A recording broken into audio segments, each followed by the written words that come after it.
ওয়ালাকাদ যারানা লিজাহান্নামা কাসীরাম মিনাল জিন্নি ওয়াল ইনস লাহুম কুলুবুন লা ইয়াফকাহুনা বিহা ওয়া লাহুম আ'য়ুনুন লা ইউবসিরুনা বিহা ওয়া লাহুম আযানুন লা ইয়াসমাউনা বিহা উলাইকা কাল আনআমি বাল হুম আদাল উলাইকা হুমুল গাফিলুন।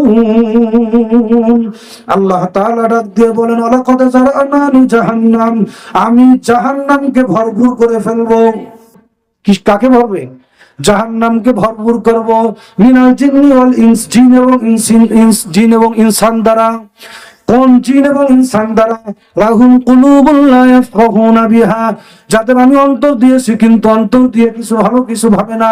ওয়া লাহুম আ'য়ুনুন লা ইউবসিরুনা বিহা, যাদেরকে চোখ দিয়েছি কিন্তু এই চোখ দিয়ে ভালো কিছু দেখে না। ওয়া লাহুম আযানুন লা ইয়াসমাউনা বিহা, কান দিয়েছি ভালো কিছু শুনে না। উলাইকা কাল আনআম, আল্লাহ বলেন এরা হলো চতুষ্পদ জন্তুর মতো, এরা হলো কুত্তার মতো, এরা হলো শিকারের মতো, এরা হলো শুয়োরের মতো। কারণ হলো একটা শুকরও সে দিন শেষে আল্লাহর সঙ্গে সম্পর্ক আছে কার সাথে? আরেকটা কুকুর পর্যন্ত মালিককে বলে না, মালিককে কখনো বলে না। আল্লাহু আকবার। পৃথিবীর মধ্যে অনেক কুকুর আছে। ফেসবুকে একদিন দেখলাম একটা কুকুর সে তার মালিকের জন্য জীবন দিয়ে দিল। মালিককে কারেন্টে ধরছে, আল্লাহ তাআলা বা আল্লাহু আকবার, মালিককে কারেন্টে ধরছে। ওই কুকুর বুঝতে পারছে, বোঝার সাথে সাথে ওই তারটা নিজের গাল দিয়ে তখন কামড় দিয়ে তখন ধরে ফেললো। এক পর্যায়ে কুকুরটা দুনিয়া থেকে চলে গেল। আল্লাহু আকবার। একটা কুকুর তার মালিকের জীবন বাঁচানোর জন্য নিজের জীবন পর্যন্ত দিতে পারে, আর আমি আপনি কেন আল্লাহ তাআলা 5 ওয়াক্ত নামাজে ডাকে আমি যাইতে পারি না? এজন্য আল্লাহ বলেন উলাইকা কাল আনআমি বাল হুম আদাল, এরা কুকুরের চেয়ে খারাপ, এরা শুয়োরের চেয়ে খারাপ, এরা শিকারের চেয়ে খারাপ। হে মুসলমান ভাইরা আমার, আজ থেকে আল্লাহর সঙ্গে গভীর সম্পর্ক করেন, আল্লাহ তাআলার সঙ্গে প্রেম করেন, আল্লাহ তাআলার সঙ্গে সম্পর্ক করেন, দেখবেন জীবনটাও কামিয়াব হয়ে যাবে, আখিরাতও কামিয়াব হয়ে যাবে। তাহলে আজ থেকে আমরা অহংকার দূর করতে পারবো।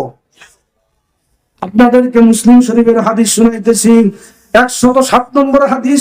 আল্লাহর রাসূল বলেন, সালাসাতুল্লাহ ইউকাল্লিমুহুমুল্লাহু ইয়াওমাল কিয়ামাহ, আল্লাহ তাআলা কিয়ামতের দিন 3 শ্রেণীর লোকের সাথে কথা বলবেন না। কয় শ্রেণী? ওয়ালা ইউযাক্কিহিম ওয়ালা ইয়ানজুরু ইলাইহিম ওয়া লাহুম আযাবুন আলীম, আল্লাহ তাআলা ওদেরকে পবিত্র করবেন না, আল্লাহ তাআলা রহমতের দৃষ্টি দিয়ে তাকাবেন না। ওয়া লাহুম আযাবুন আলীম, আল্লাহ বলেন ওদের জন্য যন্ত্রণাদায়ক আযাব রয়েছে। কারা সেই 3 শ্রেণী? আল্লাহর নবী বিশ্ব নবী মুহাম্মদুর রাসূলুল্লাহ সাল্লাল্লাহু আলাইহি ওয়াসাল্লাম বলেন, শাইখুন জানিন, ওই বৃদ্ধ জিনাকারী ব্যক্তি, জিনা করে আবার অহংকার করে। অনেক বুড়ো আছে দেখবেন, আপনাদের এলাকার কথা বলতেছে, আমাদের এলাকার কথা বলতেছে, এই এলাকার মানুষ তো আলহামদুলিল্লাহ ভালো, আমাদের এলাকার কথা বলতেছে। অনেক বুড়ো মানুষ আছে দেখবেন, এখনো সে বড়কে ছাড়তে পারে না। আর পোলাপান্ডে বলে, আরে তোরা কি করিস? আমি এই বয়সে এখন 10টার সাথে প্রেম করি। এই কথা স্লোগান দেয় সে। এজন্য বৃদ্ধ জিনাকারী পুরুষ যে অহংকার করে, কিয়ামতের ময়দানে আল্লাহর সঙ্গে কথা বলবে না। 2 নম্বর হল মালাকুল কাজ্জাব, মিথ্যাবাদী বাদশার সঙ্গে কথা বলবে না। আর 3 নম্বর হল মুস্তাকবিরুন, আল্লাহ তাআলা অহংকার ব্যক্তির সঙ্গে আল্লাহ কথা বলবে না। তাহলে কি অন্তরটাকে অহংকার মুক্ত করা যাবে?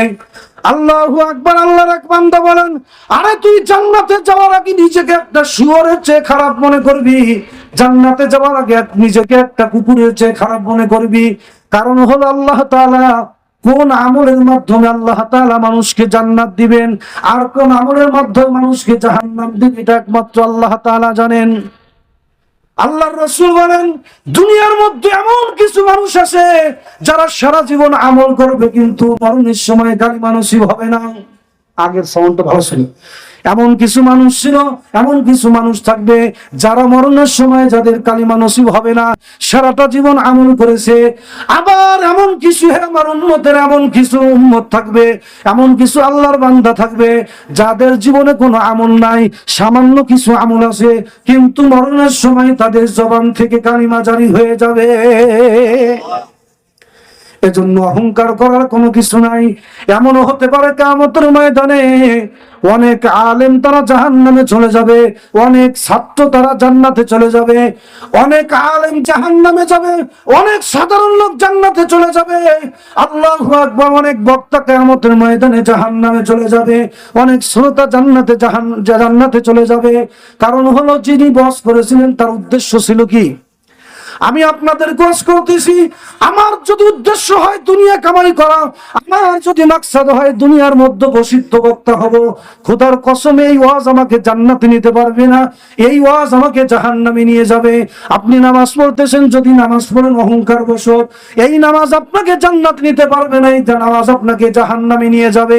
আপনার আমল যদি মানুষকে দেখানোর উদ্দেশ্য হয়, এই আমল আপনাকে জান্নাতে নিতে পারবে না, এই আমল আপনাকে জাহান্নামে নিয়ে যাবে। তাহলে কার জন্য ইবাদত করতে হবে? আল্লাহ তাআলা বলেন, কুল ইন্না সালাতি ওয়া নুসুকি ওয়া মাহইয়ায়া ওয়া মামাতি লিল্লাহি রাব্বিল আলামিন। আল্লাহ তাআলা বলেন, হে নবী আপনার উম্মতদেরকে জানা দেন, ইন্না সালাতি ওয়া নুসুকি, তাদের নামাজ, তাদের কুরবানি, ওয়া মাহইয়ায়া ওয়া মামাতি, তাদের জীবন, তাদের মরণ, লিল্লাহি রাব্বিল আলামিন, সবকিছু আমি আল্লাহর জন্য। কার জন্য? আল্লাহর নবী বিশ্বনবী মুহাম্মদুর রাসূলুল্লাহ সাল্লাল্লাহু আলাইহি ওয়াসাল্লাম মিরাজে যখন গেলেন, আল্লাহর কাছে তিনটা জিনিস হাদিয়া নিয়ে গিয়েছিলেন। কয়টা জিনিস? আমি কিন্তু সব পুরো নস করতেছি, নতুন কোন নস কিন্তু বলতেছি না। আল্লাহর নবী তিনটা জিনিস নিয়ে গেলেন। কি বললেন? আত্তাহিয়াতু লিল্লাহি ওয়াস সালাওয়াতু ওয়াত তাইয়্যিবাত। আল্লাহর নবী বলেন, আত্তাহিয়াত, হে আল্লাহ, আত্তাহিয়াতু লিল্লাহ, আমার মৌখিক সকল ইবাদত আপনার জন্য। মৌখিক ইবাদত কার জন্য? আল্লাহর জন্য যদি হয় তাহলে বক্তৃতার শুরুতে নেতার প্রশংসা 10 মিনিট করার পর আপনি কেন বিসমিল্লাহ আলহামদুলিল্লাহ বলেন? আরে মুসলমানের সন্তানের বক্তৃতার শুরুতে সর্বপ্রথম সালাম বলবে। কি বলবে? সালাম বলবে, বিসমিল্লাহ বলে বক্তৃতা শুরু করবে। এখন বলতে পারেন, হুজুর আমার দল থেকে বিসমিল্লাহ বলা নিষেধ। আরে যেই দল আমাকে বিসমিল্লাহ বলতে নিষেধ করবে, মুসলমান তো ওই দলকে 10 বার তালাক দেবে প্রতিদিন। কি আপনারা বুঝতেছেন না ভাই? আরে মুসলমানকে, যেই মুসলমানকে, যেই দল, ইমানদারকে যেই দল বিসমিল্লাহ বলতে বক্তৃতা শুরুতে নিষেধ করবে, মুসলমান তো ওই দলকে 10 বার প্রতিদিন তালাক দেবে। মুসলমানের বক্তৃতার শুরুতে বিসমিল্লাহ থাকবে, আল্লাহু আকবার থাকবে, মাশাআল্লাহ থাকবে, ইনশাআল্লাহ থাকবে। আমার এই জবান দিয়েছে আল্লাহ, এই জবান দিয়ে সব সময় আমি আল্লাহ তাআলার গুণগান গাবো। আমি এমন কোন কথা উচ্চারণ করব না যেই কথার দ্বারা আল্লাহ বেজার হয়ে যায়, এমন কোন কথা বলবো না যেই কথার দ্বারা নেতা খুশি হবে তবে আল্লাহ বেজার হয়ে যাবে, এমন কোন কথা আমি উচ্চারণ করব না। 2 নম্বর নবী বলেন, আত্তাহিয়াতু লিল্লাহি ওয়াস সালাওয়াত, হে আল্লাহ আমার শারীরিক ইবাদত, সালাওয়াত মানে কি? শারীরিক ইবাদত সব আপনার জন্য। আমাদের শারীরিক ইবাদত কার জন্য? আমার গায়ের শক্তি বের হবে কোথায়? আরে আমার জীবনের যদি, আমার শরীর থেকে 1 ফোঁটা রক্ত যদি কখনো বের হয় জমিনের মধ্যে, আমি আল্লাহর জন্য বের করব। কার জন্য বের করব? আল্লাহর জন্য বের করব। আমার গায়ের শক্তি যদি ব্যয় হয় আল্লাহর জন্য ব্যয় হবে। কার জন্য ব্যয় হবে? আল্লাহু আকবার। 3 নম্বর নবী বলেন, ওয়াত তাইয়্যিবাত, নবী বলেন আমার আমার মাল ইবাদত, আমার সম্পদের ইবাদত সব আপনার জন্য। আমাদের সম্পদের ইবাদত কার জন্য?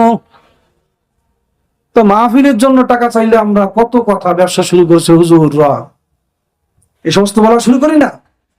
কিন্তু যদি গানের প্যান্ডেলের জন্য টাকা চাওয়া হয়, আল্লাহ তাআলার নবী বলেন, ওয়াসতাত তাইয়্যিবাত, আমার মালি ইবাদত আপনার জন্য।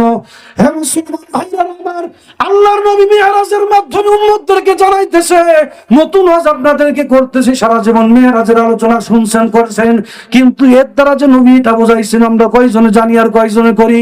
আল্লাহর নবী জানায় দেশে, হে আমার উম্মতেরা, তোর টাকা যদি খরচ হয় একমাত্র আমি আল্লাহর জন্য, আমার আল্লাহ তাআলার জন্য খরচ হবে।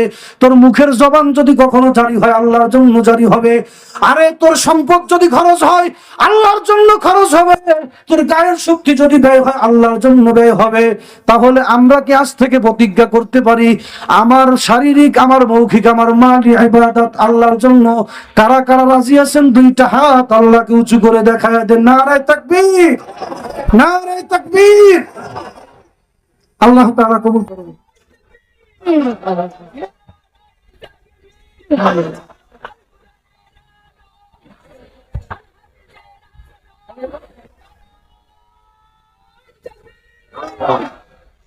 আল্লাহ তাআলার রাসূল সাল্লাল্লাহু আলাইহি ওয়াসাল্লাম সাহাবায়ে কেরামকে বললেন, হে আমার সাহাবায়ে কেরাম, আলা উখবিরুকুম বিআহলিল জান্নাহ, তোমাদেরকে কি জান্নাতের ঘোষণা, জান্নাতবাসীদের পরিচয় তোমাদেরকে দেব।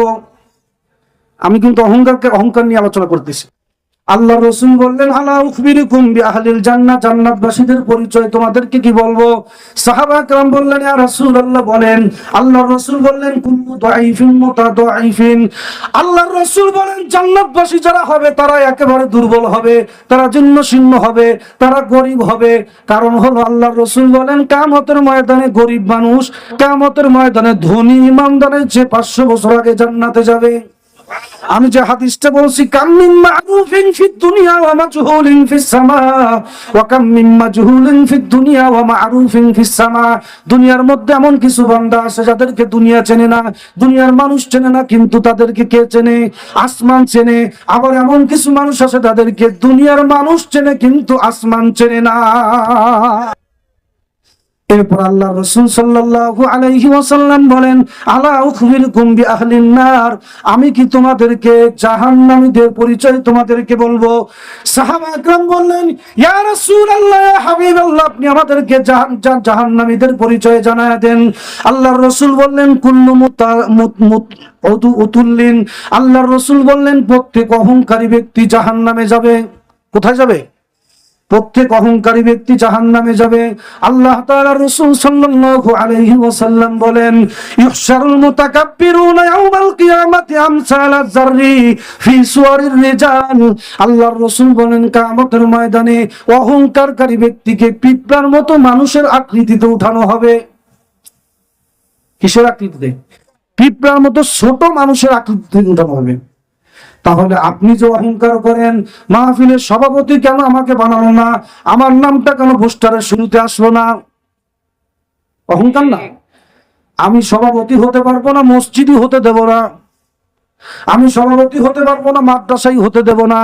হে মুসলমান, শুনে রাখেন, কিয়ামত পর্যন্ত ইসলাম কায়েমের জন্য যদি আপনার জবানের আওয়াজ শেষ করে ফেলেন, কিয়ামত পর্যন্ত ইসলাম কায়েম হবে না, যতদিন পর্যন্ত মুসলমানের মধ্যে বিনয়ী স্বভাব না আসবে।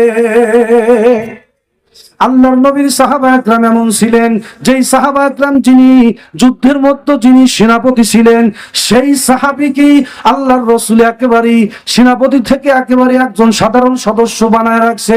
সাহাবী বলছে, ইয়া রাসূলুল্লাহ, আমি কোনো সেনাপতি হতে চাই না, আমাকে যেই দায়িত্ব দেবেন সেই দায়িত্ব আমি পালন করব। কারণ হলো আমি কাজ করব কার জন্য?